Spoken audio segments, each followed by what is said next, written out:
I don't look so white in this setting. What setting? I don't know, but usually my skin is pale. But right now, I don't look too bad. I'm okay with it. Well, you know what? It is summer.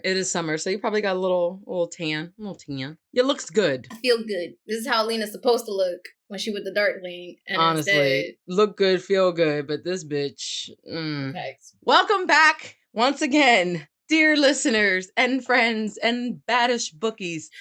Where we are continuing our read of Siege and Storm. I also want to take this time to ask you to please follow us on social media. YA at Heart Podcast on Instagram and on TikTok, and YA at Heart Pod on Twitter. Yay! I'm not gonna lie, I am not liking it so far. The book? I am very disappointed. Same. I think, in all honesty, every time we get to a section that doesn't have Nikolai in it or the Darkling in it, I don't really want to read it. I'm not for it. Honestly, it's just like, it doesn't make a whole, not that it doesn't make a whole lot of sense, but Alina's choices still don't make a whole lot of sense. And I'm still very confused as to her thought process and her logic on things. So I'm just like, why did you think that this was a good idea? It's killing me every time she sits and she talks.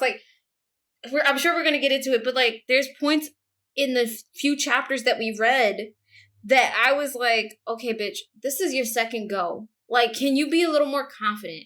You know you could do it. You're a sun summoner. I don't understand why you are still struggling with yourself. I don't. Right. It's a whole fucking thing. It's a whole fucking thing, but we'll get into it. Jumping directly into chapter 9.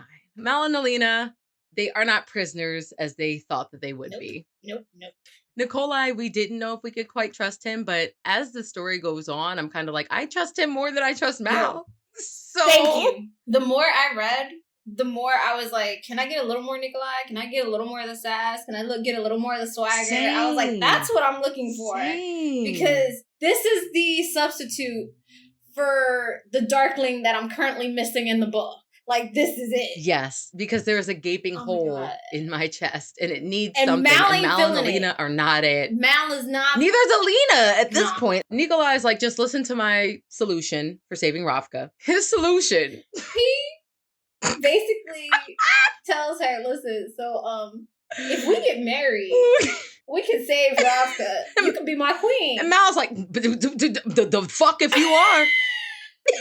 Mal was. He was pissed. Furious. But Nikolai thought this through in the sense of, he was like, well, it would just be in name alone. Y'all can still carry on doing what y'all want to do. But he was making a point of saying, a unified, a union between the Prince of Ravka and the Sun Summoner, Agrisha, would basically help to rebuild Ravka from where it's at currently, with the demise of the Darkling, the royal family basically crumbling, and things like that. So he's very much thinking in a political type of way, and just saying listen, the union isn't he's like, it's not I want to get married to you. Granted, you are something good, you're cute to look at, but it's that this is more of a political game for me, and something that both of us can do to help, further help. The part that got me was him baiting Mal. Yo. He was like, it would only be a marriage in name only, except for, heirs. When the heirs come along. And I was like, yes! I was like, hey, yo. Yes. I am enjoying this way too much. I love watching this man squirm. I love it. Oh, I love it. He just cannot stand to not be wanted and not be important. It's tragic, actually. It's tomatoes for me. That shit it bothers the fuck out of me. It bothers me. Yeah. And the fact that Alina is giving into it, it bothers me more. I'm like, I can't deal. And then and I think the reason I like Nikolai is because even though, because there is a section, I don't think it's in this chapter, but there is a section where she says something to him. Granted, he's been exuding confidence, right? But she does say something to him, and she says that he looks at her and he's like, you find me creepy? And a little thrown. Oh yeah, that's I think that's further down the line. But yeah, but when he says it, and she's like, oh, like, she realizes she hit a nerve. Like, he's not as confident as he portrays to be. I was like, right. But it's still the fact that he's portraying to be confident. He gets the job done. He's a pirate. He's like, listen, I'm team. Excuse me. He said, I'm not a pirate. I'm a privateer. I don't care when Mal tried what to call him a pirate. I like him way better. He a pirate. I like him way better. He a pirate. So for me, I will die on the hill of Nikolai, and I will die on the hill of the Darkling. I would throw Mal off the cliff. Mm-hmm. I throw Alina off the cliff too. Shit, y'all want to be together so bad? Y'all both in death. We be together in death. we will find somebody. No, for the Darkling. For Nikolai. Honestly, especially Mal in this chapter, him being like, what was it? I think it was on page 157, and Mal gets so mad that he's the weakest, unimportant person in the room. His fragile little ego tells Alina, he's like, oh, well, what if I refuse to help you find the third amplifier? What if I don't want to go to Oz Alta? Then don't stop fucking around, because you're going to go wherever the fuck she goes. Sit your ass down and stay here and be lonely. That's number one. That's number one. If you don't want to go, if you don't want to help me, fine, stay here. Number two, stop fronting like you're not gonna fucking go because you're gonna go. You're just being dramatic for the sake of being dramatic. You want somebody to stroke your ego. Because the moment he said that, Alina was like, well, I thought you were gonna go with me. Like, oh my God. And then, being a dramatic ass that he is, he like walks out and doesn't say anything. And then the next day, it leaves her on like eggshells because she's like, oh my God, I don't know if he's going to show up or if he's going to stick with me, if he's going to be a part of my personal guard. And he does show up because he got nobody fucking else. That's it. And nowhere else to go. Thank you. I'm like, you have one job. And your one job right now is to protect Alina. I hate this. Okay? You're barely useful as it is. Stop fucking up. Just stop. I hate this man a lot. I dislike I this know. character. I can't. He gets under my skin like Elaine, like you said, like Elaine gets under my skin now. And I didn't realize how bad it was until this chapter, how like irritating he is. Yes, exactly. How annoying he is. The other important thing from this chapter before we move on to chapter 10 was that Alina wants to be the head of the second army. She wants to lead the Grisha army. With what experience? Okay. With what training? I agree with you here. I'm like, this bitch wants, because we all know the reason she wants to do this is so that she has an army to fight the Darkling. But as you said, with what experience? You weren't even a fucking soldier to begin with in the damn, in when you were in the military, okay? Right, and bitch, you ran away from the fight. If you forgot. Exactly. You fled. Exactly. So, explain. Because the math ain't mathing. Make it make sense. It's not working. It ain't working. But no. I will say, by the end of this chapter, though, I personally sat there and I was like, Alina is becoming like the Darkling every day. Oh, most definitely. It's a very slow progression. Yes. Okay, so this is what I think the Darkling was like or had to go through before he was put in that position of power as the Darkling. Do you know what I mean? Like, So to me, I'm like, okay, I'm sure the Darkling didn't have experience in regards to a military army. And so he had to gain that as he, like, went and stuff. Yeah, from her mentioning of, like, I need the third amplifier. I need more power. And she's like, oh, it's to defeat the Darkling. But that power is feeding into your energy as well. So she is, and I wrote this down. I wrote this down for a later chapter. But this bitch is becoming Schmeagol. Oh, my God.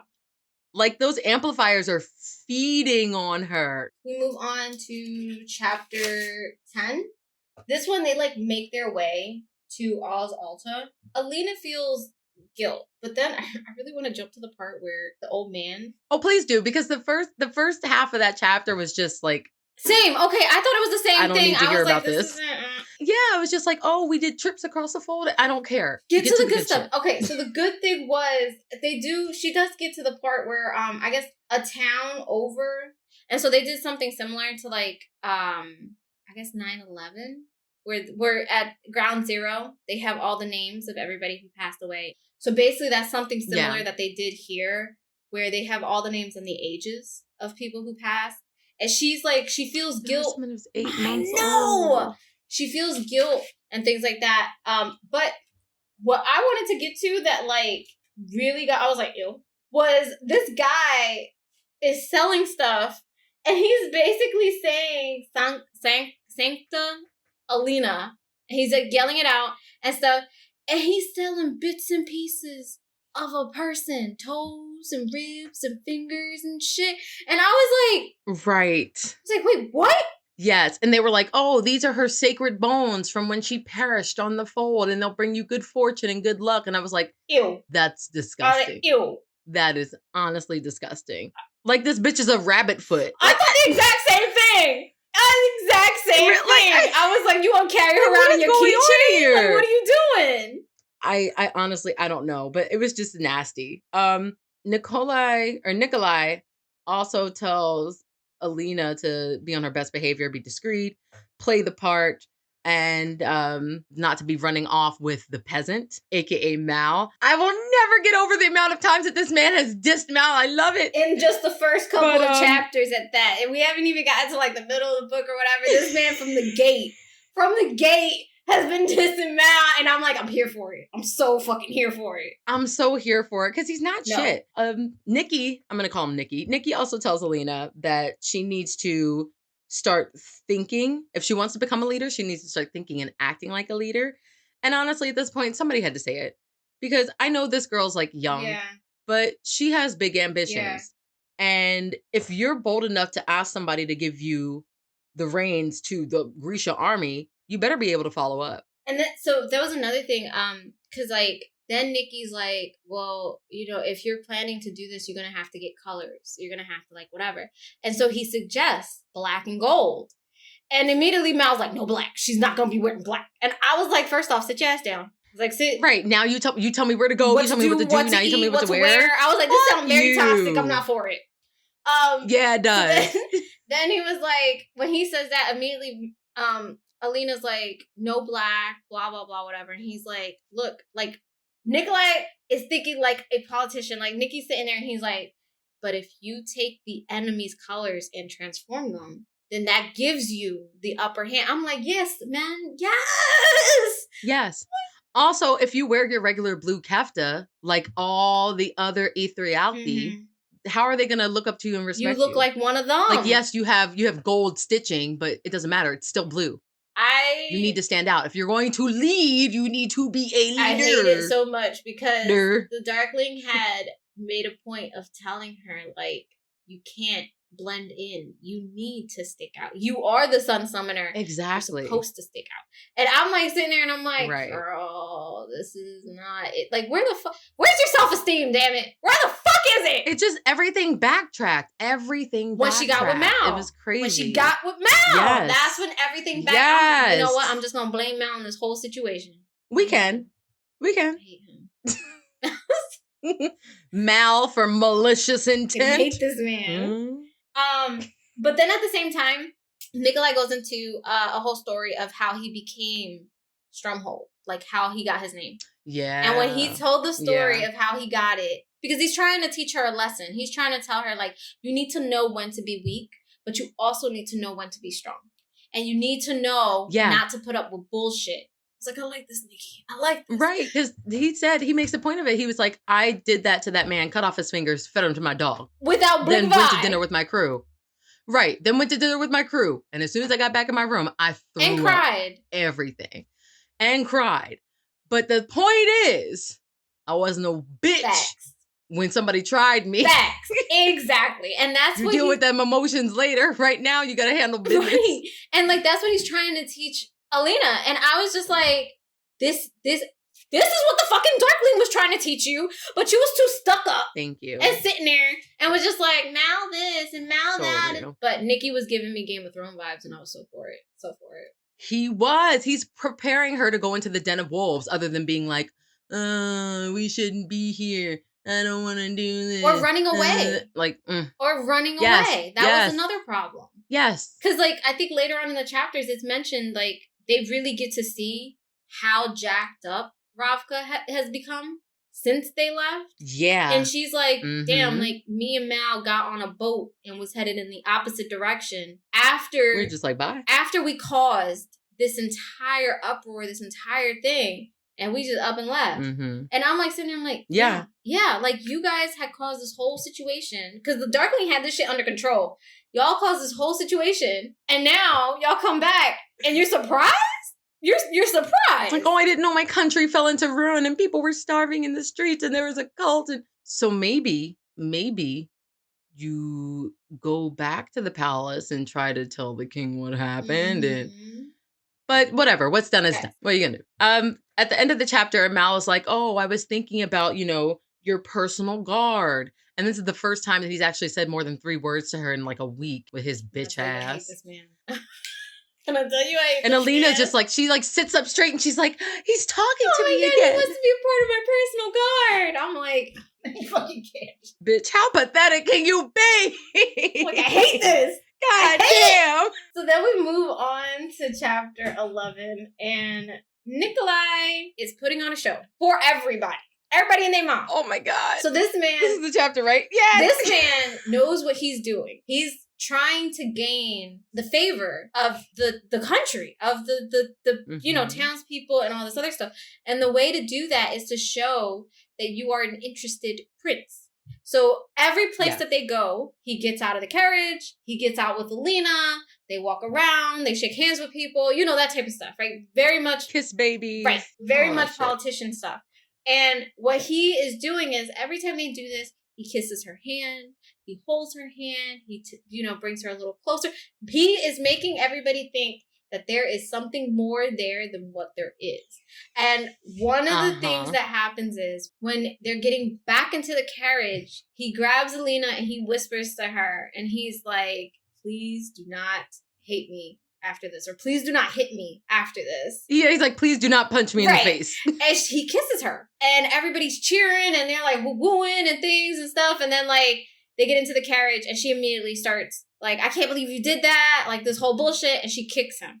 This, I give it to him. He let her kick him 3 times before he grabbed her ankle and was like... Well, because I get it, though. Like, you don't just, press your lips on me, bro. That no consent shit, Nikki. I get that. I completely get it. But yeah, it's like 3 times, okay. Right. But she was going to go in for a 4th. Okay. And he was kind of like... She was. It's like, no. We're going to handle this the adult way with our words. Then he gets to the point and he's like, are you scared of what, your personal guard is going to think? And she doesn't say it, but in the back of her head, she's like, that's exactly what I'm afraid of. I'm like, he was in the room when you guys talked about this, okay? He was, but he shot it down so fast. Like, she said no, but he shot it down so fast before she even, like, made her decision. So in his mind, he's just like, automatically no. Immediately no. I hate him. I hate him. You said it like 5 times. I'm sick of this, Grandpa. So in the future, because I know there will be a future kiss between Alina and Nikolai. In the future, Nikolai, we need you to ask. That's for all consent, we ask. Okay, it's a very important thing on this podcast. Yeah. You're already. We need the consent. You already light years ahead of Mal. Consent. Yes. That's it. You already. Literally anybody is a better choice. Exactly. Than Mal. Then something else got brought up that I thought was very interesting. While Nikki and Alina were in the carriage, what are they called? Nichivoya? So Nichivoya, that's what I think. The nothings that the Darkling creates. Alina basically explains to Nikki that they are feeding off of the Darkling. So every time the Darkling creates these things, it's not like they have an unlimited amount of energy or whatever. So however powerful the Darkling is, I guess that's how powerful the Nothings are. But the fact that they feed off of him, I thought that was super interesting. Yeah, they pretty much drain his life force. Yeah, exactly. What else happens in this chapter? They get to a house of the Count and Countess.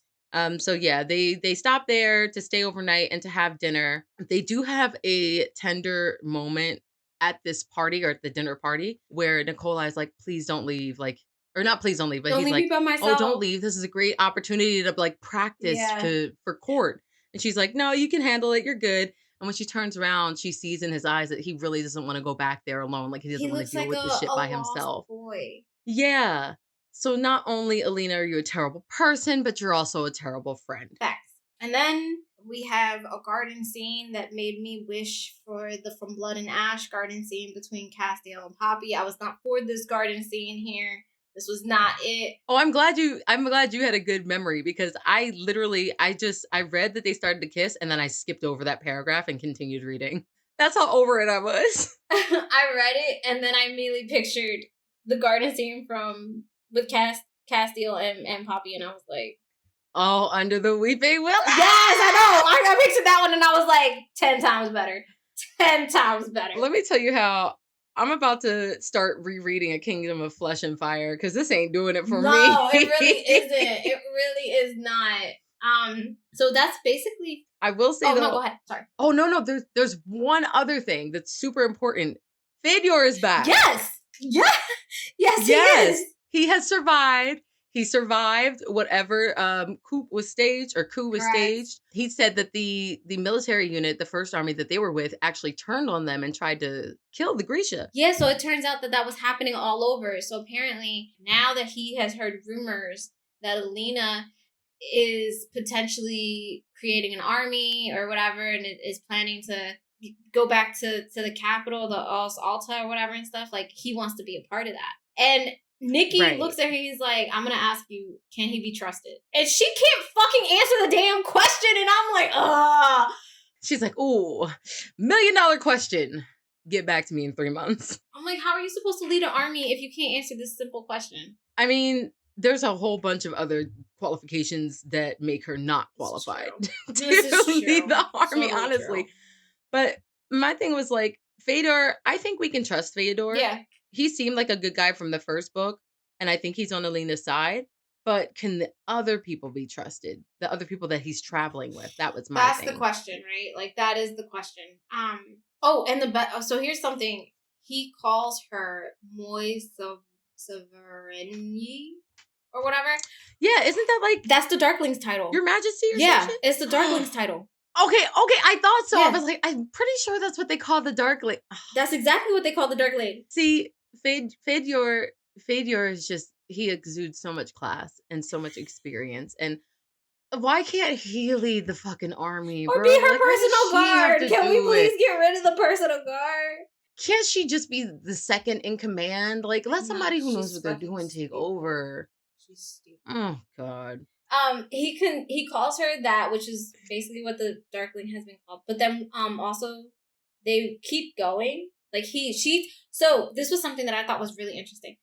Nikki tells Alina, if you get them to follow the small commands, they will follow the big commands. So like in chapter 11, Nikolai was kind of like giving her a crash course in how to be a leader. At the end of chapter 11 or something, she basically tells Fedor, she's like, hey, tomorrow, get cleaned up. Make sure you dress nice and stuff. And that's when he calls her Moi Sovereignty, whatever it is. Sovereignty. Yeah, that's when he calls her that title. And I was like, that's exactly what the Darkling was called. Foreshadowing? Exactly. I mean, darkness can be a very, very scary, very powerful tool, but so can too much brightness. Exactly. That bitch is gonna burn everybody alive. Right. Right. She could do that. Mad she King could totally in this bitch.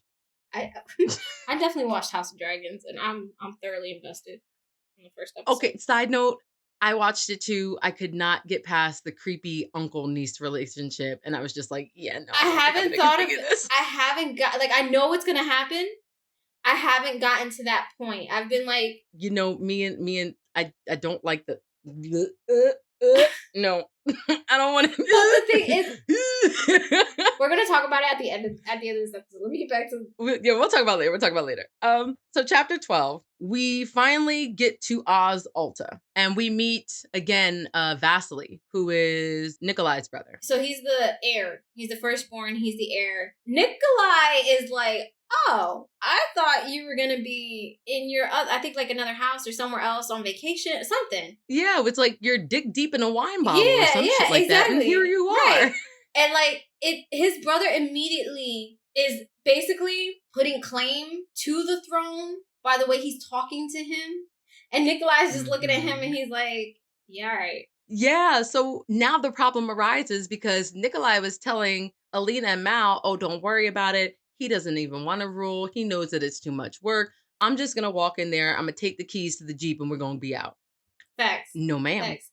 But the owner of the Jeep is currently in the Jeep, so now we gotta figure this shit out. How do we hot wire the Jeep? That's what we gotta figure out. Right, like that's where we're at right now. Yeah. They also meet with the king, who pardons Alina and then dishonorably discharges Mal. He was such a dick. So I was like, such a dick. Just pardon them both. Like, what the fuck? What's the point? But I don't know if you picked up on this. I picked up on it, and it just reaffirms what I'm already thinking. Basically, when the king speaks to Alina, and he like basically is rude to her, she's like she has like the sarcastic remarks in the back of her throat that she wants to say.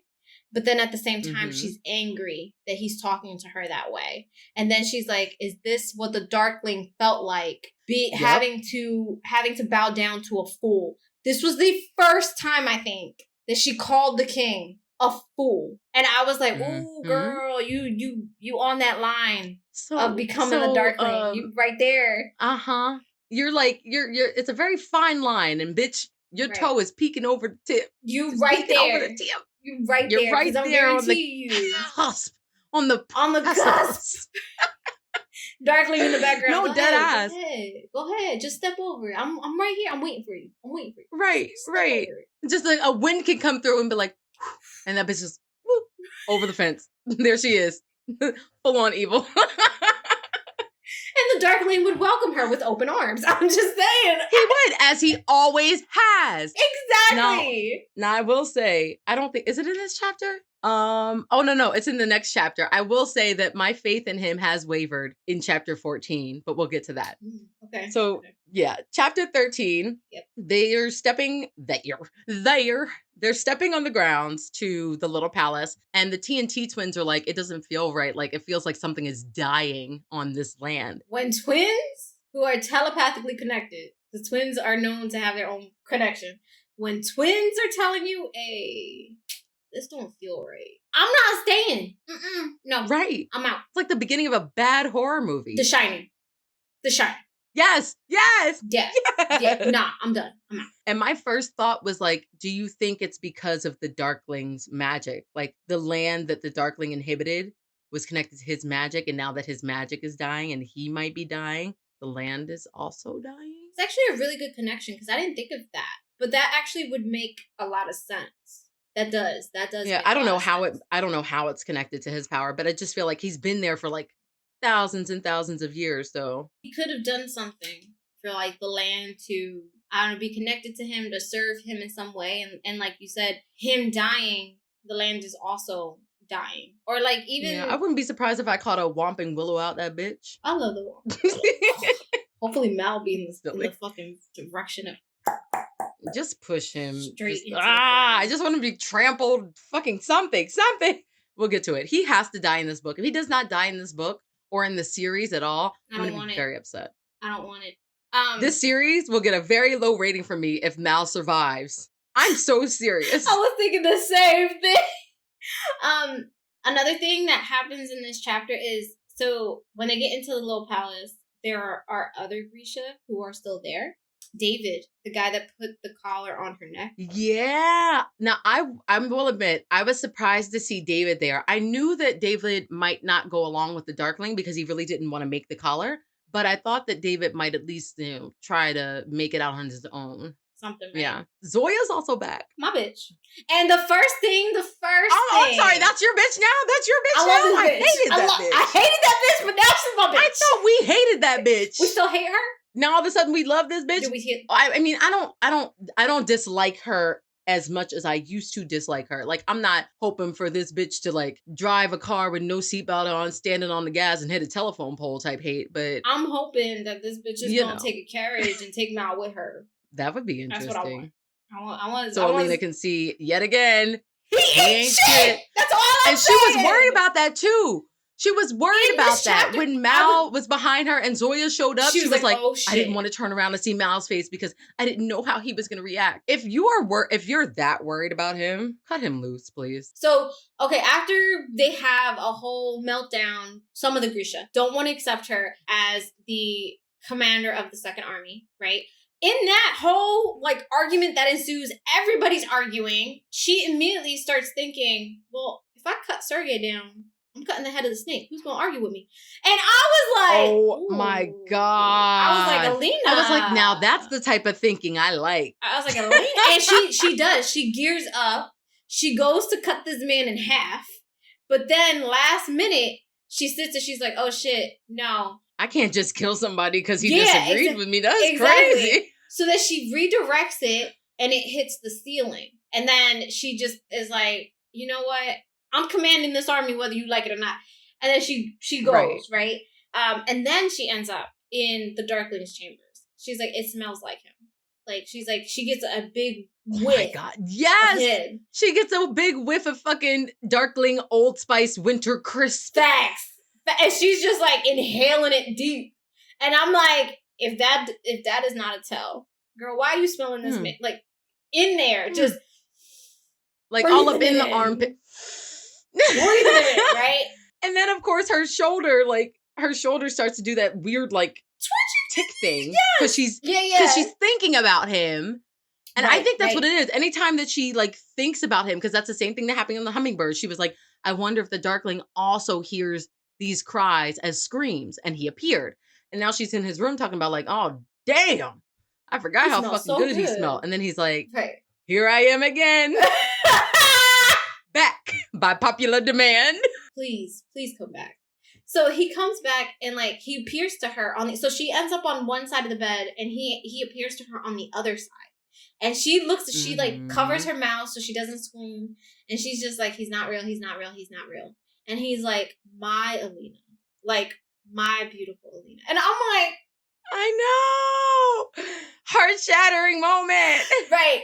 So and he like caresses her cheek. And she's like, no, he's a hologram. He can't touch me. And he was like, ah. Right. And then she's like, oh shit. She blasts him with light. Her light. And then her guard come running. And they're like, what happened? And she's like, nothing. Why does this bitch keep lying? Because she's stupid. Why does she keep lying? She's stupid and she's a child and she still doesn't know how to be an adult. And being around the people that she's currently around and being in love with the person that she's currently in love with is not, no. When they say keep the people around you that you would like to be, that will like help, what do you call it? Like surround yourself with like-minded people? I wouldn't say like-minded people because that's where she's at currently, right? Like she's surrounded. No, Nicola is smarter than her. The TNT twins are smarter than her. Sergei is smarter than her. Maria is smarter than her. Zoya is smarter Correct, than but her. those aren't the people that she wants to hang out with. Those are the people that are currently appearing in and out, right? Mal is who she's hanging out with. Mal is who's with her 24/7. If we could get a little more Nikolai up in that bitch, a little more, Sergei, a little more of the twins, then I feel like she would start really thinking the way she should be thinking. Because right now, the only opinion that matters to her is Mal's. And he's a load of fucking trash. Yes. Yeah. I just, I don't understand why she wouldn't tell them that she has some type of, connection. She should have been said it. Because that's something that, because it's, the first time I get it, it popped up on you. But this is the second time it happened. It's not a fucking coincidence. Mm-hmm. And, frankly, it's going to happen again. It's not the last time. Yes. So why don't you prepare the people that are supposed to be fucking protecting you to equip with that situation, to be equipped for that situation? Because it didn't make sense to me. She's not an adult. She's still thinking as a child. She's not thinking the way an adult should think. She's not thinking of the bigger picture. She's being selfish and only thinking about herself. Lee, I'm upset. And I need to know where I can file my complaints. I feel like this character didn't have the growth that I was looking for. Currently, she doesn't have the growth that I'm looking for. And I say that not because she's still pining over Mal and whatever. That's not it. It's a bunch of other things. It's a bunch of other shit. It's a bunch of other shit that, it clearly shows she doesn't have the character growth that I was looking for after the situation that went down. So I'm hoping that she'll get the character growth. I'm hoping that she'll get it, in the coming chapters. I don't know, but the way that this book is going, I can tell you I won't be rushing into Run and Rising anytime soon. Same. If you don't get your act together, if you don't get your shit together. So we moved to the last chapter that we read for this episode, chapter 14. Alina is pretty much demanding respect from all of the Grisha and switching shit up. They're mad because she's like, yeah, you guys should all eat together and train together. And they're like, you want me to eat what? with them? Yeah, like the class system in that building is fucking ridiculous. She's like, no more cliques. Right. So I thought that was a good move for her. It was a good way to start off the chapter. And there's also a moment she has with Nikolai where she's like, oh, you wouldn't like tell me you wouldn't sell me out in a heartbeat for the throne. Tell me you wouldn't like stiff a knife in my back or something like that. And this girl keeps fucking hurting this person who's only ever tried to be her friend. It's giving me the Darkling vibes all over again.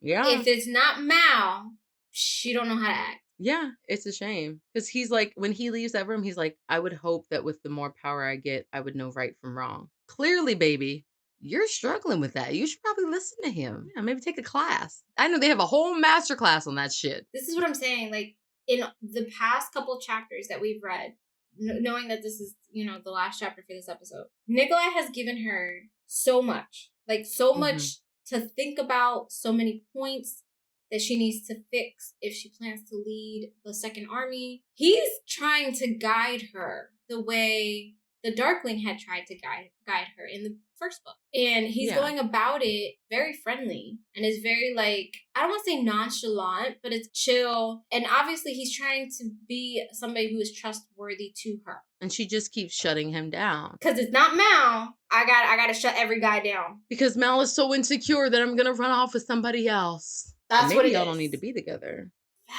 Just a thought. Just a thought. But maybe you two shouldn't be together.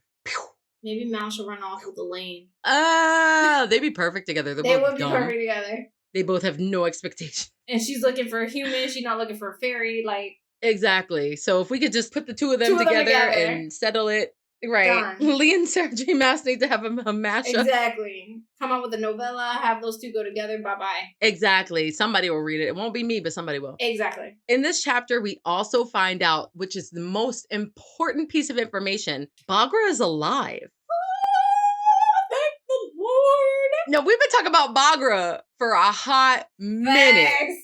I was so excited when she stepped into that fucking cottage and the heat was still on hell. I was like, yay! Baghra. I was like, yes, bitch. Right. But then we quickly learn that Baghra's not the same woman that she used to be. They said that when the whole coup thing happened, that she fell ill. That is not the case. We knew that wasn't the case. We knew it wasn't the case. I thought that she was either dead or she had escaped. I thought the exact same thing. This is so much worse. Yeah. This is so much worse. So while Alina is trying to talk to her, Baghra turns around and Alina sees that both of her eyes are missing. The Darkling plucked out both of her eyes, and all that remains is like the sockets and the darkness behind it. Like swirling darkness is what she described. Her own son. Wow. Her own son. Her own son. Took out her eyes. That's why it's like, I don't know how I feel about him no more. Her own child. I rode hard for this man. Took out her eyes. I would have died on the hill for this man. And you did that to your mama? And this makes you sit as a mother. Because, like, I don't know, man. With Aiden, ain't gonna be no fucking Hernandez cape up in this shit. Nah, with Aiden, I'll be looking at him sometimes. I'll be like, I could take you. Stop. Wait, you know that TikTok where it's like, the chances of your kid killing you are very low, but never zero. Thanks, yo. You gotta think about this when you go to sleep. Right. When you go to sleep, when you're vulnerable, you gotta think about this. Yeah, you do. So Baghra, she's talking to Alina. Alina's trying to tell her, like, hey, I need to get, or Alina not shows her, but takes her hand and puts it on her wrist. It's like, I have the second amplifier. They work in unison. I need to find a third. You need to help me. And Baghra's like, why would I betray my son twice? The only time I betrayed him was that one time where I thought that I could save him from becoming a monster. You made sure that didn't happen. Mm-hmm. So why should I help you? Mm-hmm. It cost me everything. My eyes, I was like, bitch. My eyes. My eyesight. Yeah. Prescription glasses ain't gonna fix that. You can't wear double eye patches either, bro. It's not a...